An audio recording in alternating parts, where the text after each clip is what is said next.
Phil Harris and Josh Phegan come together in an incredible fortnightly podcast, Dream Big, Move Fast. A progressive, contemporary conversation on what it takes to be a dynamic thinker, leader, and role model. Backed with over 2 decades of friendship, trials and tribulations that teach from real-world experience and what it takes to dream big, move fast. Living in the place you belong, with the people you love, doing the right work, on purpose, Richard J. Leiter. Phil, what are your thoughts? I think it's because what life is about, right? So do it with the people that you love, whether that be at family, family time, whether that be at work or whether it be your friends and relationships. So I think doing what you're passionate about with the people that you love, I think that's a very large part of fulfillment and happiness in your life. You know, he's got this great theory, and I opened it up at the start of Blueprint last year, and it was all about the backpack. You know, that like literally imagine that, you know, you're carrying a backpack right now and I get you to go and take that backpack off and we walk up to a table and we undo the backpack and we take everything in that backpack out and we put it out all over the table, and all of those contents are the contents of your life. How many of those things are you going to put back in the backpack, and then how many new things or extra things do you need to add? Do you need to add a cup of confidence? Do you need to add, you know, a cup of resilience? You know, what are some other things that you might need for the journey of where you're going next? And, you know, stop carrying around things that are no longer going to serve you well for where you're going next. And I just thought that it was a very, very powerful metaphor, you know, that inadvertently, as we get older and as we build out great businesses, sometimes we carry some guilt, or maybe we carry some heaviness about relationships or missteps that were made during the course of our business lives. And we actually don't need to take those things with us, you know, going forward. And we can be lighter and more nimble and more capable. And it's just about like really learning, okay, great, when do you need to refuel and when do you need to, you know, repack the backpack? And I kind of think about that a little bit. You know, Bill Gates, I think, had done it quite well with, it was Reading Week, where it was like 1 week every year where he would go and reconnect with the vision on what was important, but most importantly, you know, put some new inputs into the tank of what he might need for what's going to be ahead. And not a lot of people would actually go and do that sort of stuff. And I think that if you make the decision to do that, then you can live a much better and much more dynamic life. Now, today we are going to talk a lot about dynamism because it's all about strategy, right? And feel like I got to confess, in the very early days when I heard people mention the word strategy, I kind of ran 100 miles because I hated it. And I was like, and it sounded a little bit too markety or a little bit too over the top for me. I was just a very simple kid from the country, but now I've actually fully fallen in love with it, and it's a really interesting thing. So we go with that quote, you know, strategically negligent, tactically excellent, where you've got a lot of people in life who are very good at doing a lot of things, but, you know, in terms of their strategy, they're actually negligent because they're not clear about where they want to go and what they want to do. And so they spend little to no time on it. So break down some very simple terms. We're going to go with a little thing called STM, or strategy, tactics, measurement. Phil, what actually is strategy?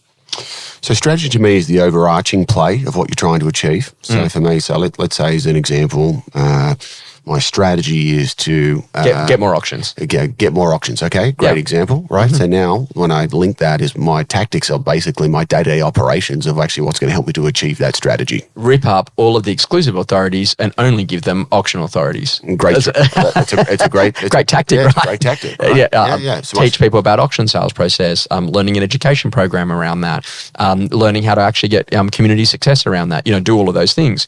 And you know what we probably should have done was your strategy, which has taken off around the country and internationally now about, launching in 2025, you know, which you did in November and December, to then have lots of properties launching, to then have a massive ripper in January, right? Con Strathopoulos, he ripped me off, and he does it far better than me now. So yeah, well, it's an interesting conversation. He's made me look bad. There's 135 auctions for him, I think, on the 3rd of February. So amazing guys, done a great job. Yeah. So, but like I think so, strategy leads to tactics, and then you got to have measurement. So, and this is where I think a lot of people go, is that they've got 1,000,001 strategies, but like none of them are being measured.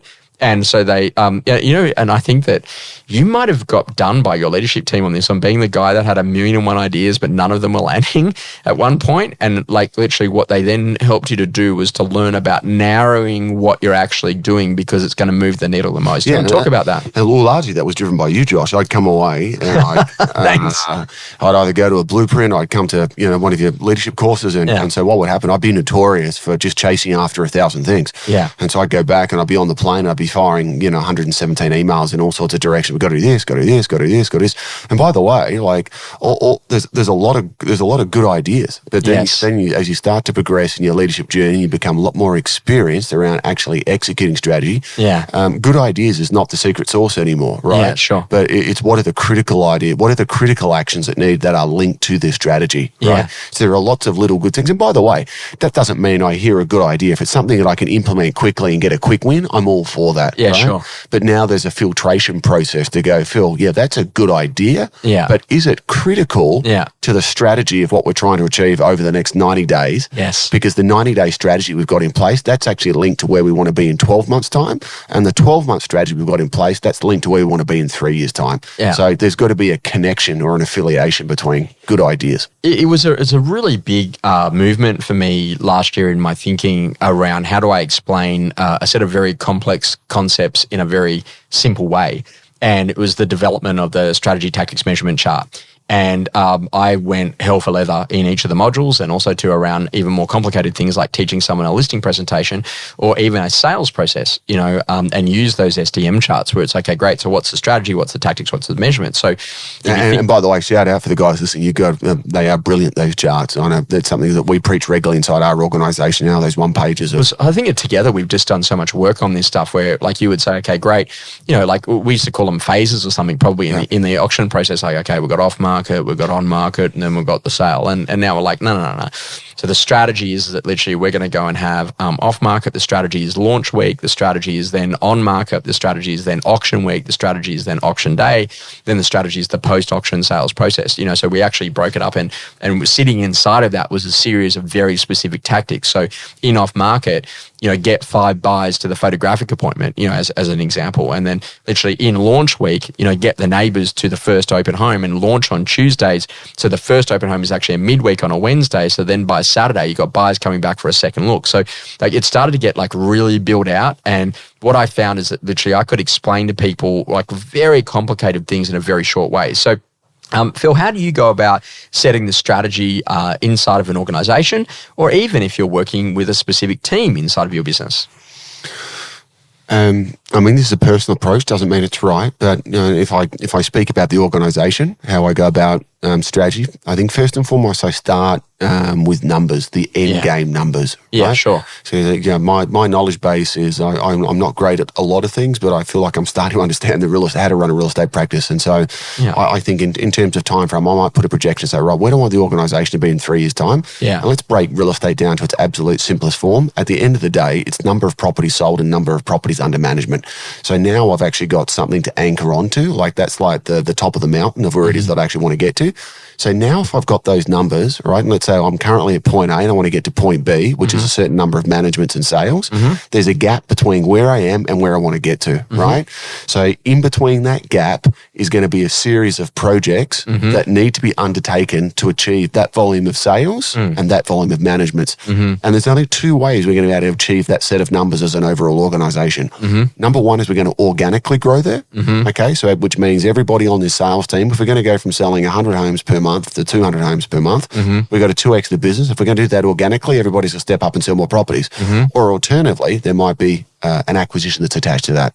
And so largely what I've done over the years, I've started with the end number of sales and management, what we want to achieve. And most of my strategy largely has been based around both organically and acquisition. And now that I've identified that, now we'll start to target who are the companies that we can potentially acquire, who are the salespeople we can potentially recruit. So that's from a revenue-based set of activities that need to be done.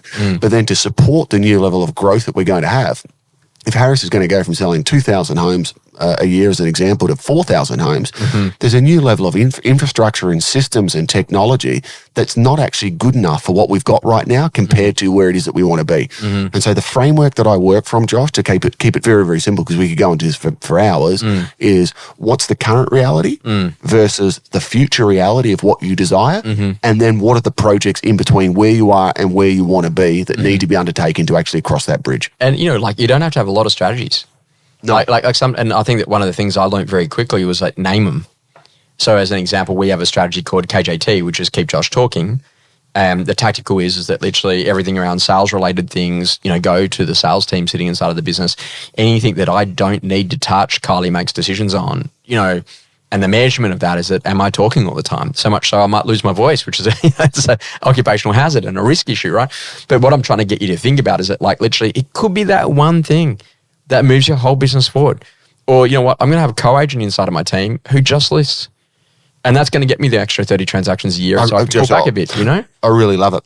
And I said that, we were speaking before. I was at a course with a guy that really well in the last couple of days, talking about, that one phrase strategy. Great businesses have one phrase strategy. And that's, if that anchors you and you constantly think, okay, well, there's acquisition and there's growth and there's learning and there's the tech stack and there's the technology that we're evolving, all this sort of stuff. But what does it boil down to? What is the one thing that you need to do inside your organization? I've been wrestling with that, saying, you know what? Is it guaranteed agent success?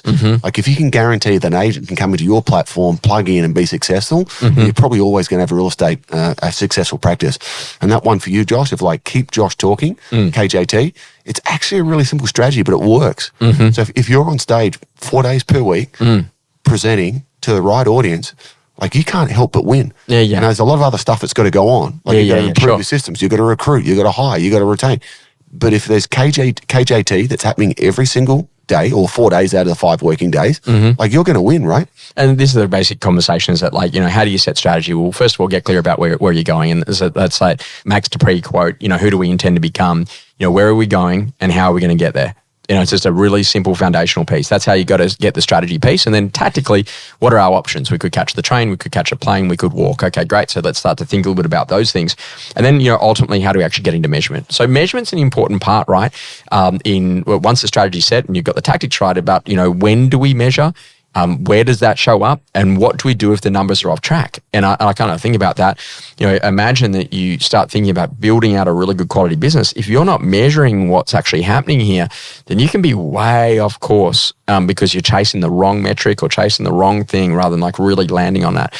Then has that been important to you to actually get some measurement around these strategies that you've put in place over the years? Because there was a year that you didn't have any property management and you made the decision to go and buy a property management business. And that was a clear strategy to get you in the game rather than trying to struggle your way from 0 to 50 and maybe 100, as a part of that conversation. Definitely, I think that's a valid point because I think that there's a right time to go ahead and do acquisition. And I think for a lot of people, there's a wrong time to do acquisition. Yeah, sure. So does it actually link to the strategy? Like, you're just doing acquisition because you've seen somebody else doing it, or is it the actual appropriate thing for you? And the other thing I think about strategy as well is, like, I think we're, speaking from a business owner perspective here and how salespeople and property managers relate to this. But if you want to get really clear on strategy, what are the tools that you must have in place to give you that kind of multi-layered approach to actual strategic thinking? And you and I are both, heavy subscribers to scaling up, but you've got to start with that long-term vision. The Jim Collins, the BHAG, what's the big, hairy, audacious goal? Where do you actually want to be? Like, that's the long-term horizon view, and then bring that back to you. Where do you want to be in 3 years? Where do you want to be in 2 years, 1 year? Where do you want to be in 90 days' time? And what are the metrics that align to that? And hold yourself accountable to delivering on that strategy. Phil, if someone's stressed just listening to that last minute, how do you pull it apart? Like, honestly, it's just a basic thing, right? Like, you don't have to go that far in the vision, but you can. And at different stages of your life, you're going to be at different things. And if I said to my dad, what's the strategy for the next 25 years? He'd be like, are you kidding? I'm trying to get through this year, right? But that's actually okay too, sure. Right? So just get really clear. You might have a strategy on how to get better fees in the lounge room, but if you're a business, there's probably some areas you need to have some strategy set. So what's our sales strategy? What's our property management strategy? What's our balance sheet strategy? What's our, like that? If you just think about that, what's our overall profitability strategy? And as you said, as a salesperson earlier, like, you got to have a minimum of 3 clear strategies. Yeah, sure. How do I prospect? Yeah. How do I list? Yeah. And how do I get property sold? And if you haven't got clarity over those 3 areas, you're going to find it hard. And that's where you got to start to get into the tactical piece. I only sign exclusive. I only do vendor paid marketing. I have a preference more towards an auction orientational sales process. Like, that can really go and change things for you. So inside of a business, when you start thinking about this stuff, then you got to start to think about, too many strategies, too little do. It's, don't just stand there, do something. I hear Tom Peters say to me, and this is that whole idea is that, I got a strategic plan. It's called doing things, says Herb Keller. And you start thinking about some of those things we've heard over time that have kind of shaped a mindset. Hey, Phil, if it's not documented, though, it doesn't get done. How important is documentation of the strategy? So we use these SDM charts to do it, but how important is that to actually just to give you an overarching view? Like if I said, okay, cool, man, I'm a venture capitalist. I want to come and sink $10 million into Harris. Show me the strategy, man, on how we're going to grow this thing. You need to be able to pull that out, and so too does your executive leadership team. And if they don't have that touchable, feelable, accessible, that's a problem, right? Yeah, I think it's majorly problematic, and I'd say, Josh, look at the evolution of Harris Real Estate, particularly over the last 3 or 4 years. We're far more professional, more of an executive style functioning set of leadership across the organisation now. And as you know, we work with an external business coach that purely works with us on strategy. So not real estate tactics, not scripts and dialogues, not listing presentations, but purely running a business strategy operations platform for us. And so we use software product called Metronome for that subscribes into all of those things that I spoke about before about BHAGs and 3 years and 2 years and 1 year and 90-day projects. So I think that if you break that down for a salesperson listening, if that's a little bit over the top, but I think that there does need to be a documented plan for each of those areas that we spoke about. And if it's not documented, how can you ever grow a team? Like if everything's going to be locked up in your head in terms of what you want to achieve and how you actually want to go about it, then the person sitting next to you, and I would say largely speaking, particularly for people who are in that phase of wanting to put on a PA, if they go through those early years of, burn the first one, burn the second one, start to make some change on the third. Yeah, sure. Rarely is there an issue with the person they put on. It's just they didn't have the right infrastructure or the right documented plan for someone to actually come and follow. Yeah, and this is interesting because you can have all the strategy in the world, but if your people are not behind you or behind the strategy, it's going to fail. And so that's why I think that, we should have a bit of a conversation around the change formula. There was a great, very short read and very hard to get. You had to buy it from his website, but a guy by the name of Ari Weinsvig wrote a book called Bottom Line Change. And in that is a little pamphlet, and it kind of really hit me because it got me to start to think about the 5 steps to successful change. And, people hate change when it happens to them, but they love change when they're a part of it. The simple 5-step formula helps you to work through a change management process for fast-paced, widely adopted and adapted change inside of a business. So here are the steps, Phil. Let's talk a bit about them. So let's say you're going to put a new CRM in play. That's a big thing for any business, and it's a strategy about data and all of those things. But it's a really important one to get right. It's trauma for a sales team. Yeah, sure. So first of all, number one, why? What's a clear purpose for change? CRM's not working. It's not accessible on mobile phones. We can't pull up contacts. There's a duplication of data. Literally, we're just not happy with it. We've got low usage of it. There's people are just not loving it. All of the above. Okay, great. What's the positive vision for future, and develop some leadership agreement around that vision. We want our people to be able to literally just pull up an app, press a button, and find all their contacts. We want them to be able to send out a contract to a consumer whilst they're directly in front of them at an open home, as an example. Okay, great. Tell everyone who's going to need to know about the change. So I think admin's going to be impacted by this, operations going to be impacted, marketing's going to be impacted. Okay, lots of people. And then what's our action plan to implement? So let's actually now go and build out the very specific steps from beginning to end. And if no one's ever done it before, this is where the detail is to get that detail out. Because Phil, you and I, we might go to a conference and come back and go, guys, that's what I want you to do. And then we walk off and we know exactly what the steps would be. But the person we've just given responsibility has got no idea about how we'd actually do that and what that would look like. And then finally, we actually go and do, and we go and begin the change. What are your thoughts about that as a nice 5-step, formula for some buckets for you to start to get your thinking right when you're trying to put change inside of an organization? Yeah, I think it's, I really like the structure that you've got there, and I think about how important. And by the way, Josh, my kind of getting off topic a little bit to a degree, but when you think of all of the tech stack that's available in real estate now, technology is always the conversation. Too many apps. Yeah, I think the secret sauce inside any organization now, to be great with tech, it's not about innovation in terms of you going out there trying to invent apps and trying to invent your own platform.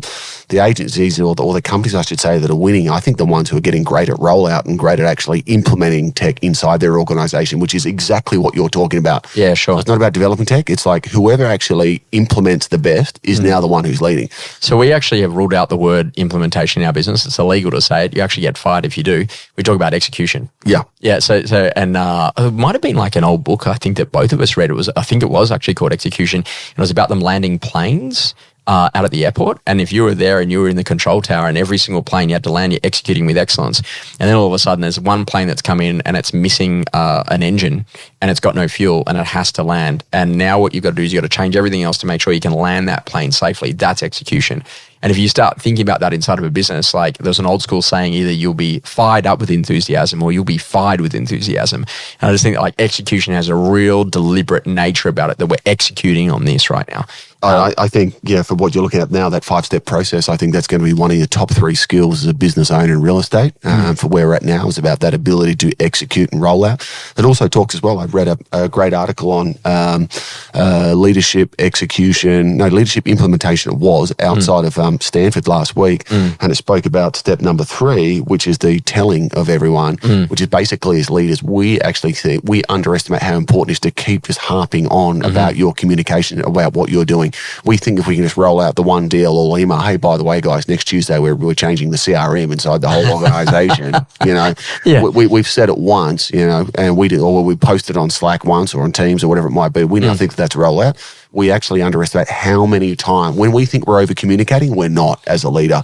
Like, it might feel like to us we're over communicating, but most people, the first notification, they didn't even worry about it. They didn't turn up to the rollout meeting. Well, they didn't read it. So we actually need to be as leaders, if we're going to be great at executing, we need to be far better on the front foot about communicating pre, during, and post. Do you have a CRO in your organisation? You have to elaborate on the CRO. Chief Reminding Officer. But it's true though, do, right? It's true though. Like, what is it with kids? Like, fewer rules repeated more often, right? It's no different to business leadership. Like, don't have a rule-based organisation, but have a few basic principles that are repeated regularly. But definitely, if we're talking rollout, you've got to get great at repeating. So let's do a really quick one on this. So we go with the first one. The organisation's having a few problems culturally, and so we go and say, okay, great. So what's the clear purpose for change? There's a bit of dysfunction. There's some different behaviours that are creeping up across the organisation in one office and in another, and we've got to try to tighten it up a little bit. Okay, great. So what's our positive vision for the future? Develop some leadership agreement around that vision. We want everyone in the organisation to know exactly how to operate. And outside of having a written policy or procedure, we want to have a basic set of rules that they can refer to that can guide them in behaviours and decision making. Okay, great. Tell everyone who needs to know about the change. It's going to be all of the key people across the organisation, which is everyone. And then what's our action plan to implement? Number 1, what are actually the behaviours that we want inside of the business? Typify those behaviours around a set of values. Build out what those values should be so that they're all encompassing and that they're easy to remember. Then put ourselves in a position, let's rate ourselves on how we would go with a plus dot minus chart around the usage of those particular values. Then start to think about how are all of our leadership rating, are they dots or minuses or pluses on doing those particular things? Then bring that into the organisation, hold an all hands meeting where we talk about what would the values look like, and don't we really hate how people turn up late? So let's have a value around make sure we turn up on time or whatever it might be, or that learning and training. So we want to be a learn-it-all organisation as opposed to a know-it-all organisation. So we start getting that sort of stuff right. And once we've got that together, okay, guys, how would you feel about these sets of values coming in play? Now what we're actually going to do is we're going to put the values in play. They're going to be up on the walls. It's going to be in every sales meeting, every property management meeting, every conversation. We're going to have a values award. We're going to literally get you to do your own self-rating in your one-on-ones on plus dot minus. You get to rate the organisational leaders on plus dot minus, and everyone's got to live those values out over the course of the next 12 months, and then let's check in on the project, as we're going at appropriate milestones to make sure that we're hitting the outcome. Okay, great. Now we've got the action plan. Now let's actually go and do it and put it in play and reevaluate. Phil, what are your thoughts about that as a basic plan for an organisation that doesn't have values to get a set of values in play? There was a lot in that, Josh. So I think that my takeaway from that, Josh, is that you've got a really clear plan. It's communicated really effectively. As simple as it is, it's just repeated, often, regular, but there is a plan as opposed to a slapdash approach. So yeah, there's a lot in that.